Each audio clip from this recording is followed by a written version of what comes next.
Call this regular scheduled meeting of the City of Griffin Board of Commissioners is September 12th, 2017 to order. We will have our Pledge of Allegiance by Commissioner Morrow and our invocation will be given by Commissioner Holberg. If you'll join me, please. I pledge allegiance to the flag of the United States of America and to the republic for which it stands, one nation under God, indivisible, with liberty and justice for all. Please join me in prayer. Father, we're here today to ask for your blessings and guidance in performance of our duties as elected officials.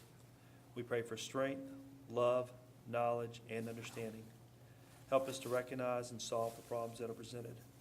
Make our solutions fair and just to the best interest of everyone. Help us to overcome our shortcomings and keep us united as a team to work for the betterment of the city and its people. We pray in your name. Amen. Mr. Chairman, I'd like to make a motion to approve the agenda as presented. Second. We got a motion by Mr. Holberg. We got one. Wait. Are we going to? The executive session, we will ask you to hold that till the next meeting, so that we'll. Mr. Chairman, I'd like to make a motion to approve the agenda excluding the executive session. Number 13. Second. We got a motion and a second, motion by Mr. Holberg, second by Mr. McLemore to approve the agenda, and taking off item number 13. All in favor, signify by raising your hand. Be 7-0. Item number 1, recognize Cindy Fay, Purchasing Coordinator with the Purchasing Department as the August 2017 Strongest Link Award recipient. Marcus Schwab will address. Good evening. Evening. We have always a nice opportunity to be here for you to present one of our team members, colleagues, and a key contributor to the organization. And what I'd like to do is have Ms. Teresa come down and offer a few words.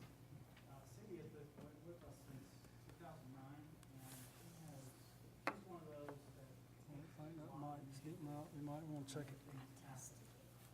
I did too. That mic's not coming through.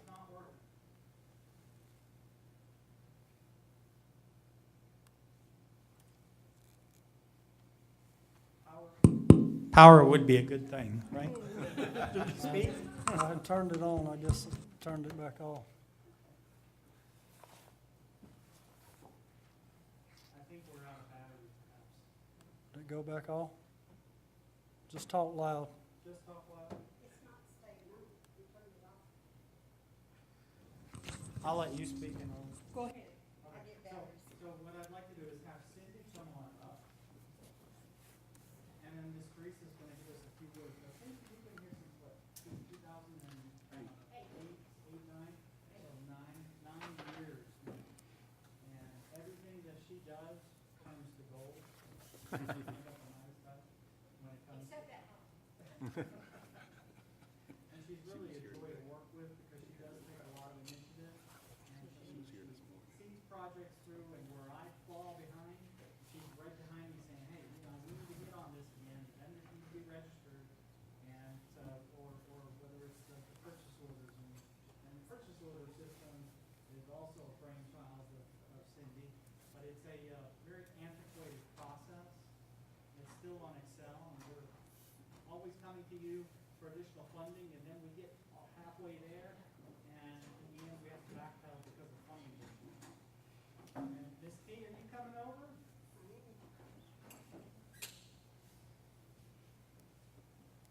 Let Michael do that.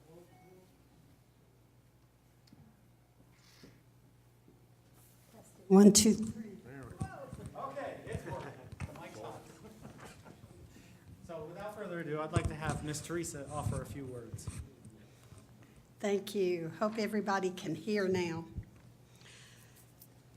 The Link in the Chain Award is to recognize outstanding employees of the city who embody our standards of excellence and strengthen our Link in the Chain philosophy.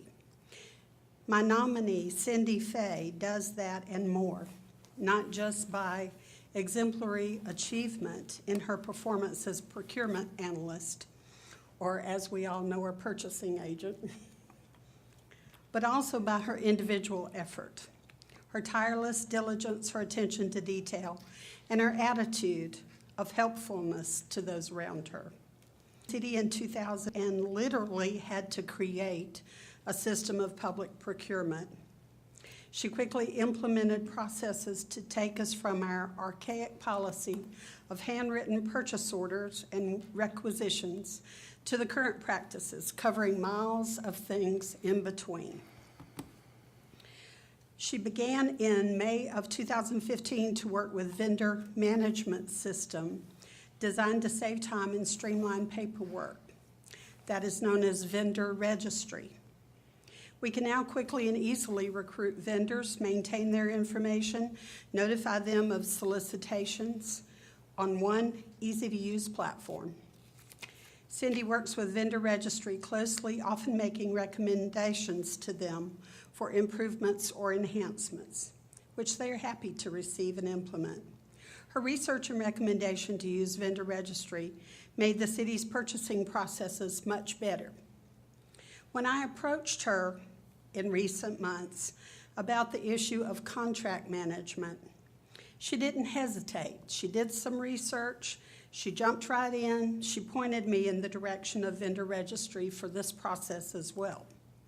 I am diligently working toward implementing a method of managing the city's many contracts, not only to ensure a more professional process, but also to alleviate having anything fall through the cracks. The city is better prepared and aware of renewal times in advance of reaching that all too familiar panic mode when you realize that a vendor had a contract scheduled for renewal that we didn't contemplate. Recently, Mr. John Barron with Vendor Registry recognized Cindy as Vendor Registry's Purchaser of the Month and was quick to point out her hard work, helpful attitude, and eagerness to make the city's purchasing department the best that it can be. We can also say that now contract management is the best that it can be, thanks in very large part to Cindy Fay.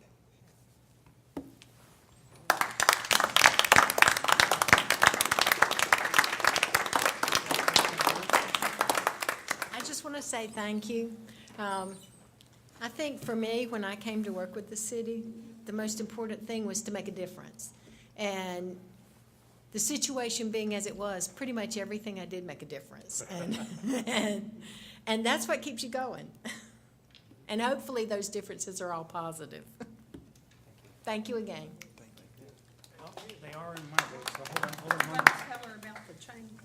Oh, we have a special bling for you. It's somewhere right now, but it'll be here sometime in the next week or so. Here's a trees, put this away. There's the plaque, and this is for you.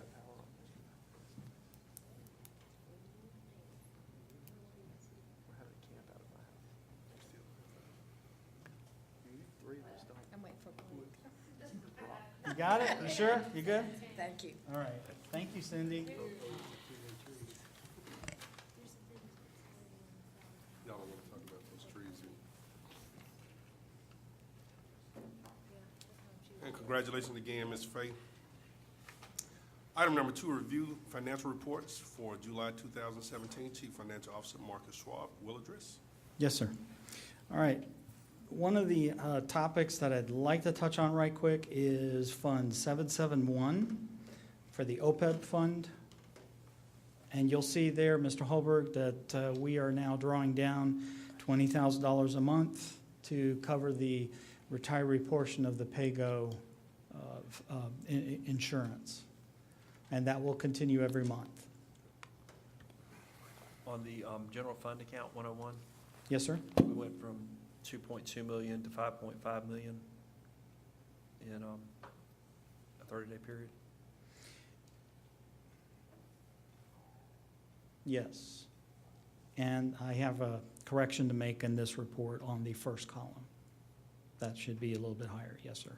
There's an account that's missing. And that is the Georgia Fund 1, which should have rolled up in there if I'm not mistaken. Is it $3 million? Yes, sir. Okay. Thank you. Okay, moving on. Next item, interim statements. You doing interim, or are you doing lost account? I'm sorry, we can move over to the lost account, yes, sir. Local option sales tax. And we can see here that we're slipping a little bit for the month compared to last year And year before. and the year before, yes, sir. Is that again the automobile sales tax, you think? In part, yes, but there's another part of that equation, and that is consumption, consumers going out and buying products. But the automobiles, we're taking a huge hit in this upcoming budget. I just don't see how we go from 300, average of 300,000 for the last 3 months, and then all of a sudden drop to 227. I mean, that's enormous. And those numbers come directly from the Georgia Department of Revenue. Is that the That's a lost one test. that the county said they had the audit, or the, Yes, I The took a hit vendor. that last month, yes. we had a large vendor do an audit of their accountant, I guess they got a large amount back, so I think it's an anomaly. Actually, that stirs another comment. We underwent a partnership audit with the Flint River Pump Station, and there we also recovered some sales tax that was apparently paid through the acquisition of the components through that process. So, yes.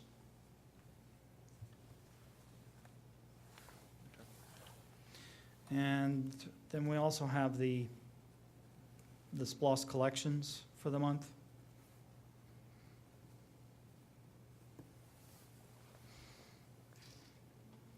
All right. Any questions on the interim statements then? Which obviously it's going to be very low because this is the first month. And then as we go throughout the year, when we book our additional revenue for the year, then some of these accruals will get adjusted back.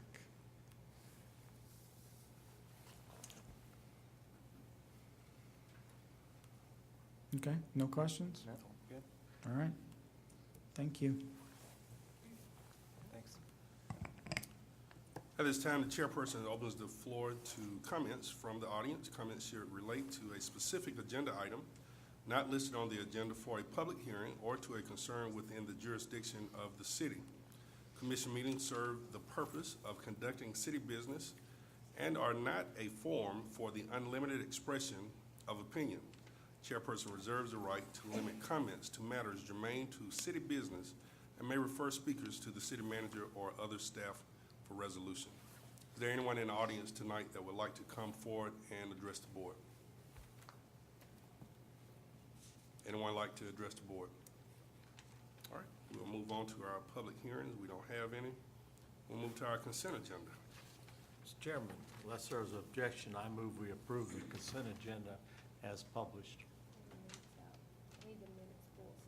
Okay, then I move, let's see, which is first, the minutes? Okay. This minute, I got the wrong page up here then. We'll do item number 3. And Okay. then we'll do, And Mr. Chairman, I move we approve the minutes as presented, item number 3.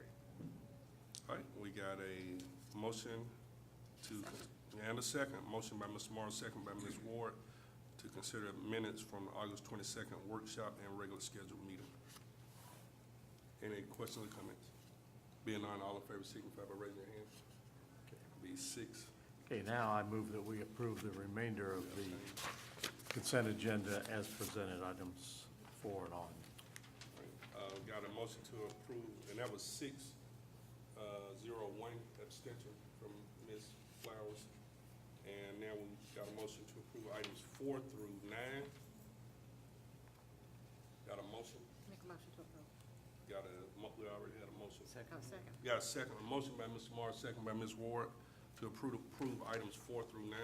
All in favor signify by raising your hand. That'd be 7-0.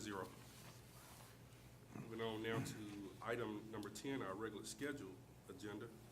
Consider requests from the Georgia Department of Transportation to return unused FAA entitlements from fiscal year 2013 and fiscal year 2014 in the amount of $518,910 for transfer to Jackson County Airport. Make a motion to approve. Second. We got a motion by Mr. Holberg, second by Mr. Morrow. Any questions or comments? Just for the record, this was money set aside for the existing airport for projects which we did not use since we're building a new airport. And so that money, it would go back to the FAA if we did not allow it to be allocated to another Griffin airport. That's what Robert was about to say, right? Yes, sir. Any further questions or comments? Being none, all in favor signify by raising your hand. Thank you. Be 7-0. Item number 11, consider approval of a resolution authorizing loan project number CW 2017002 in an amount not to exceed $16 million from the Clean Water State Revolving Fund as administered by the Georgia Environment Facilities Authority. I'll make a motion to approve. Second with discussion. We got a motion by Ms. Ward, seconded by Mr. Holberg, and we do have some discussion, Mr. Holberg. So talking to Dr. Keller, I know he's been busy.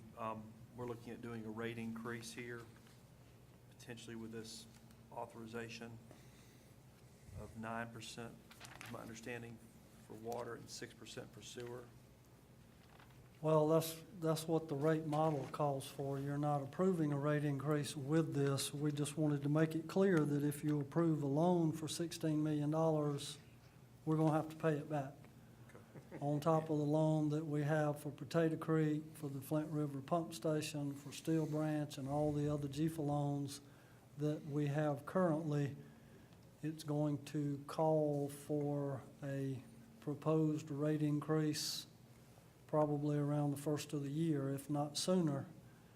And we're also coming to you at the workshop in 2 weeks with a cost of service study from the electric department. So we're looking at some rate increases probably before the first of the year.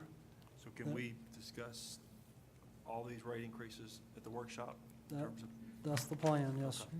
But we just wanted you to know, with approval of this loan, there will definitely be a rate increase to go along with it. So they want the documents back before then, so that's why I told them to approve the loan tonight. So looking at page 2 of the spreadsheet, it's showing that we need annual surplus deficit. It's the one that's black and white, that one there. So we're short. So we have a surplus running, and then we start going to deficit.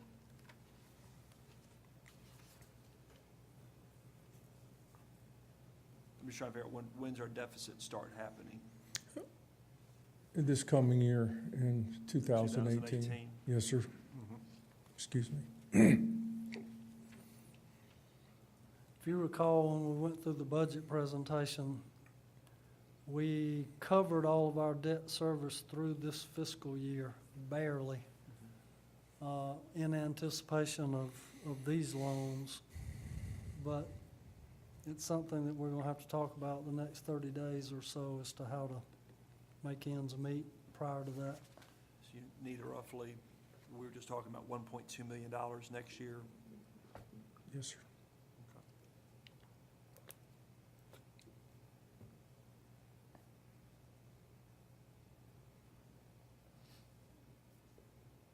Where are you going? I don't. I'm just trying to make sure the board's ready to go for the rate increase versus looking at cuts in other areas. We got to of the general rebuild the sewer plant. I know of no Understand. alternative. Well, we transfer $1.8 million to the general fund, so whether we do the rate increase or whether we look at other options of cutting, so that's where we can discuss in Well, 2 weeks. I don't know that we have any other option.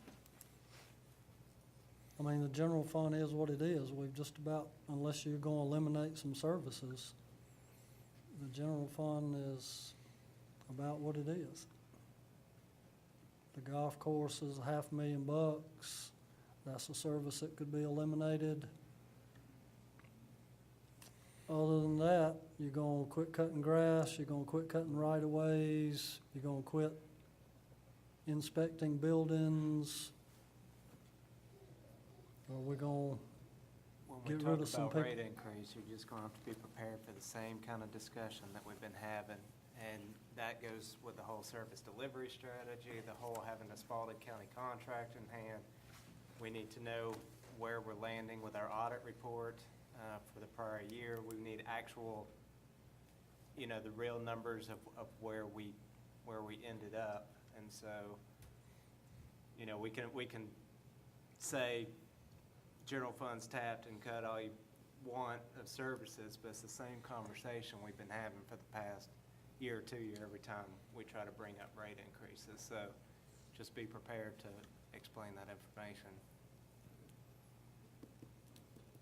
Because Doug's right. I mean, there are trade-offs.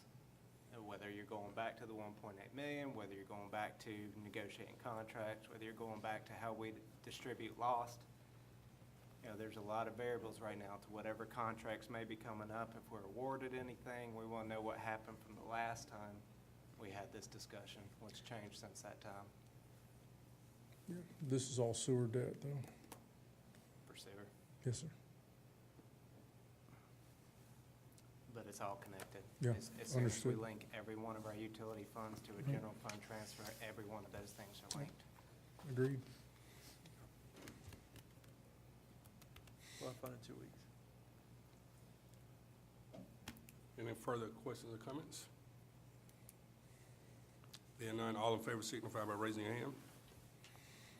All opposed? Be 7-0.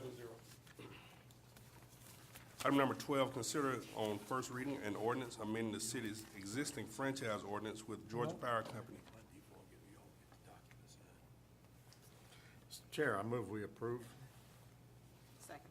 Got a motion by Mr. Morrow, second by Ms. Ward to approve on first reading. Any questions or comments?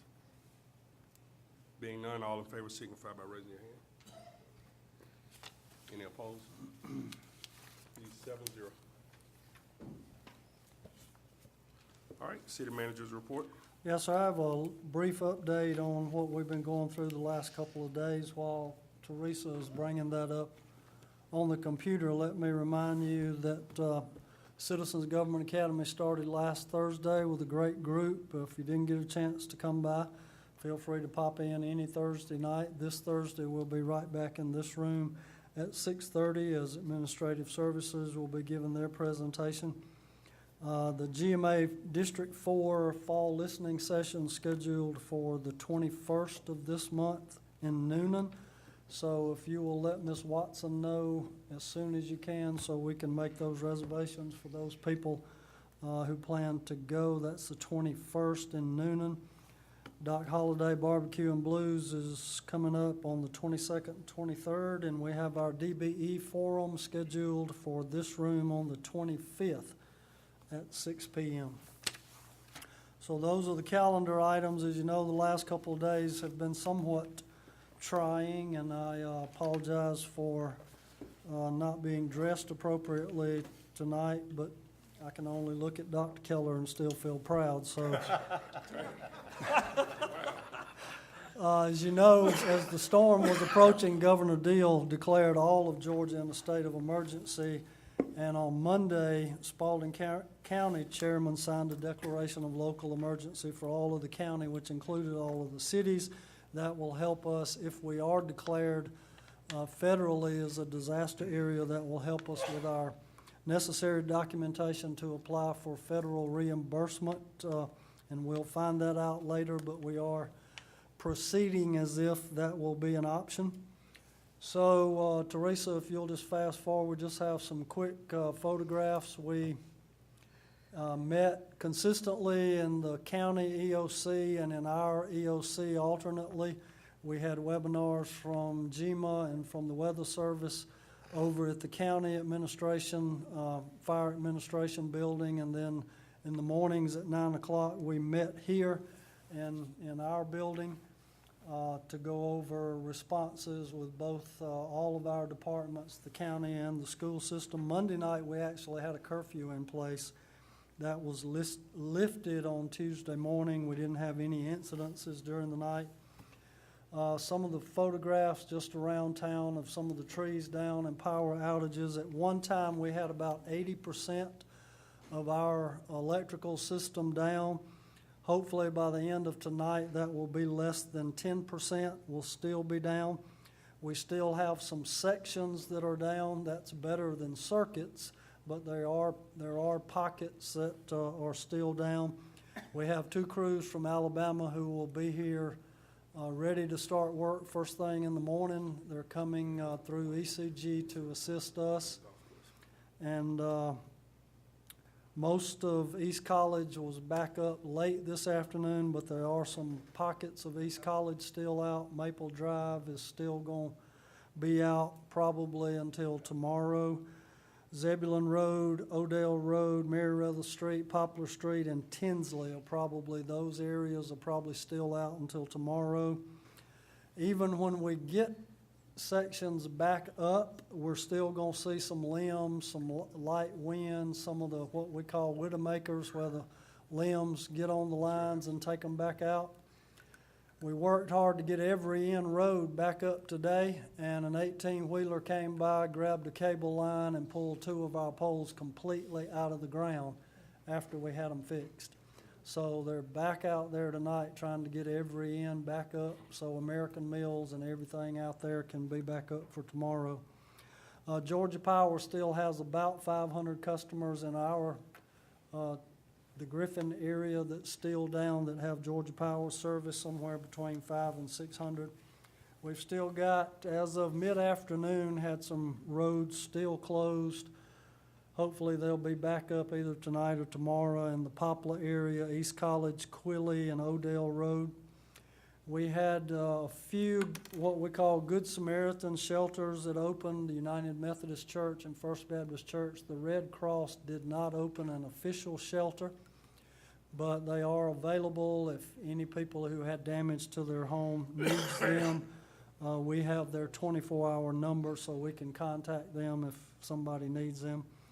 Public Safety responded to 6 houses that had tree damage. We had 2 people trapped. We had 2 vehicles inside the city that were impacted by fallen trees. We only had a few actual vehicular accidents with very limited injuries.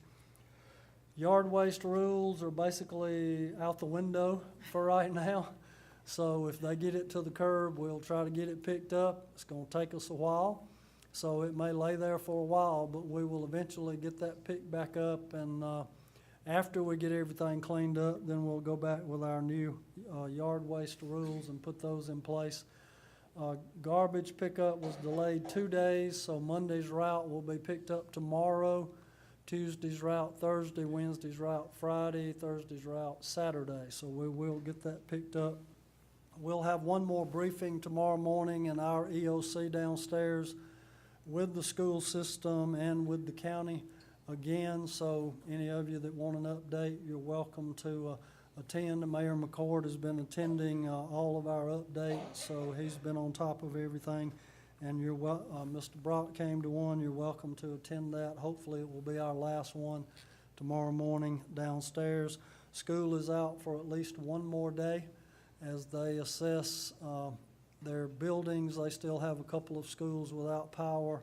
And of course, with some of the sidewalks and roadways impacted, like you see in those pictures, safety of those students at the bus stops are their primary goal. So that's kind of where we are. I can't say enough about our employees who have been out basically since all this started, several of them a little before it even started as we started to prepare. SysOps downstairs has been wide open for about 48 hours. They're tired. Our crews out there are tired. Our guys with chainsaws are tired. Our guys in the bucket trucks are tired, but we're doing everything we can. Most people have been patient. we've had a few who have not been very patient, and, you know, we realize as time goes on, all of us get stressed out a little bit when we don't have power. But if they'll just trust me that we're working as hard as we can to get everything back to normal. And if anybody has any questions, we'll try to get those answered for you. All right. Thank you very much for your patience. And when you see the employees around, just give them a big old pat on the back. They deserve it. Amen. Mr. Wade? Just a brief announcement that the condemnation case we filed to assist the airport with Mac Properties of Griffin is coming up for trial on October the 2nd. I received a notice in the last week. So Dick, you and Robert's here tonight, so y'all need to just take note of that. I don't think I'll need you for trial. I might need to call Robert possibly as a witness. Okay. Surprise! Mr. Holbert? Just want to thank staff and for everything they've done this week. They're excellent and very appreciative. Tomorrow, we are continuing with the Crime Task Force Committee from Archway Partnership. It's going to be at 1:30 tomorrow afternoon at the Senior Citizen Center. I've confirmed that Chief Gary Sparks is going to be coming in and talking about some of the preventative crime things they've implemented in the city of Douglasville. So if anybody's available or plans to come, look forward to seeing you tomorrow at 1:30 at the Senior Citizen Center tomorrow. Yeah, I'll echo the sentiment that Kenny and Doug had. Obviously, we appreciate all the effort that the crews have been giving. They've been out, I've seen them out a lot. Everybody driving around sees them out. And you see kind of constant updates on Facebook with pictures and things, and we know people do get a little bit stir crazy in their house, but I think those constant updates with the pictures are what keep people somewhat calm, because they know people are actually working. They just don't want to be forgotten.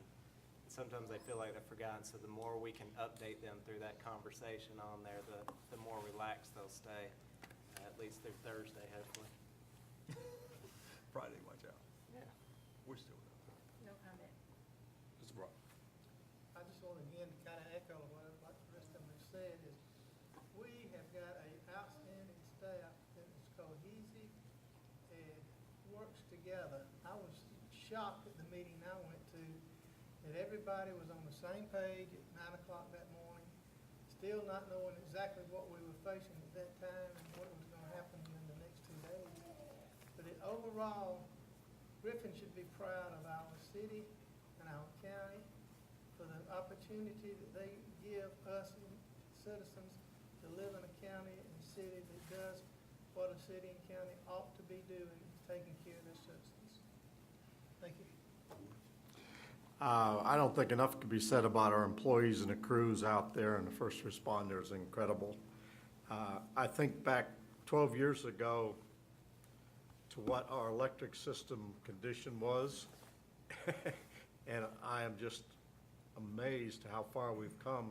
And if this storm had hit 10 or 11 years ago, we wouldn't have had any power in the city, any of us, for a week, in my opinion. But the incredible work by our electric department rebuilding our whole system, new poles and wires, and all of this extensive tree pruning we've done, kept this, to my opinion, to a manageable storm. It would have been absolutely out of control.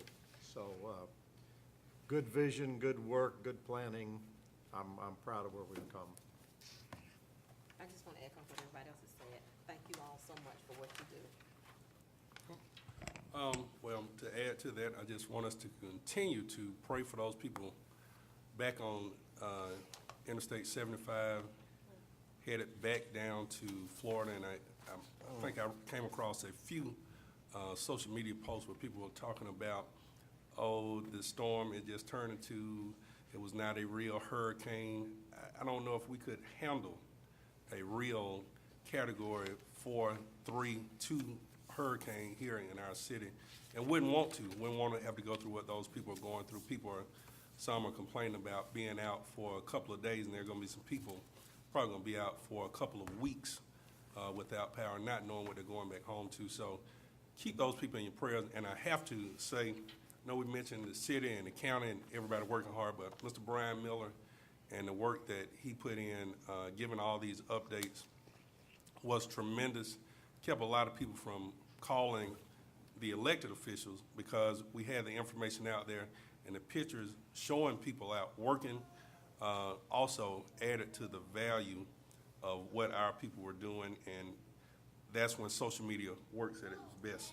So again, thanks to the crew, thanks to the city manager, county manager, the police chief, the sheriff, Chief Kenny West, our fire chief, all of our staff. I wish I could call everybody by name, but we'll be up here all day. But anyway, thank you all so much for what you do for our city and our county. And with that, I entertain a motion to adjourn. A motion by Ms. Ward, second by Mr. McLemore, who has no power. All in favor? I got no power. Raise your hand. No power. How many commissioners that have power? You got power? I got power again. I was out. You don't? Hey, buddy. Should get it tomorrow.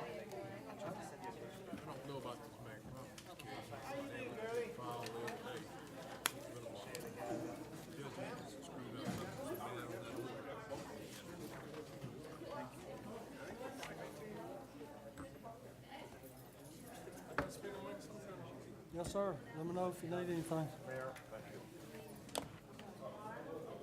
Well, 10 minutes yesterday. Was out for 10 minutes. Came back on a little bit later and went out. Max was 30 minutes. So, Well, you're in a hot shower all the time. that's what I was gonna say. I was one of the 20%. that's good news. That's good news. I just let it be.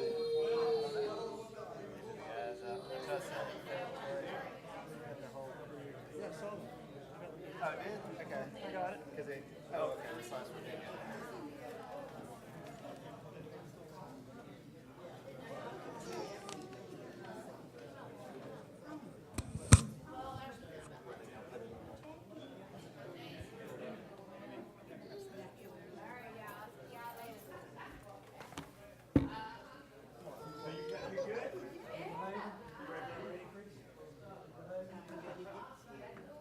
School's out?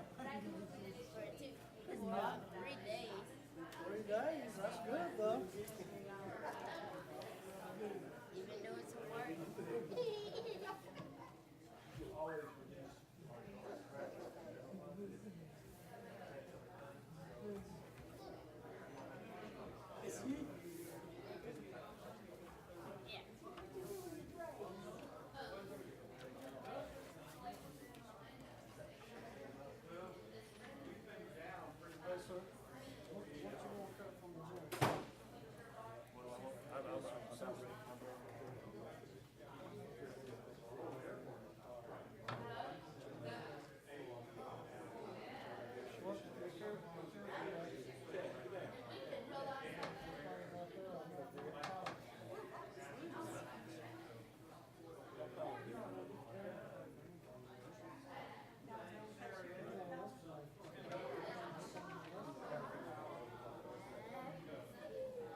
Do that, that's fine.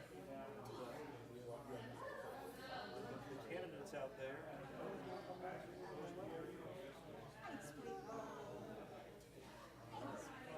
That's what we keep, just like that guy.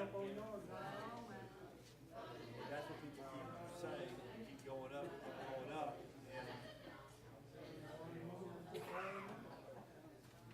borrowing money to fix stuff, yet. Infrastructure's falling apart, upgrade the system, so it should cut down possible. He's very nice. Grants for fixing stuff, so you don't have as many service calls. Okay, sir. Are we charging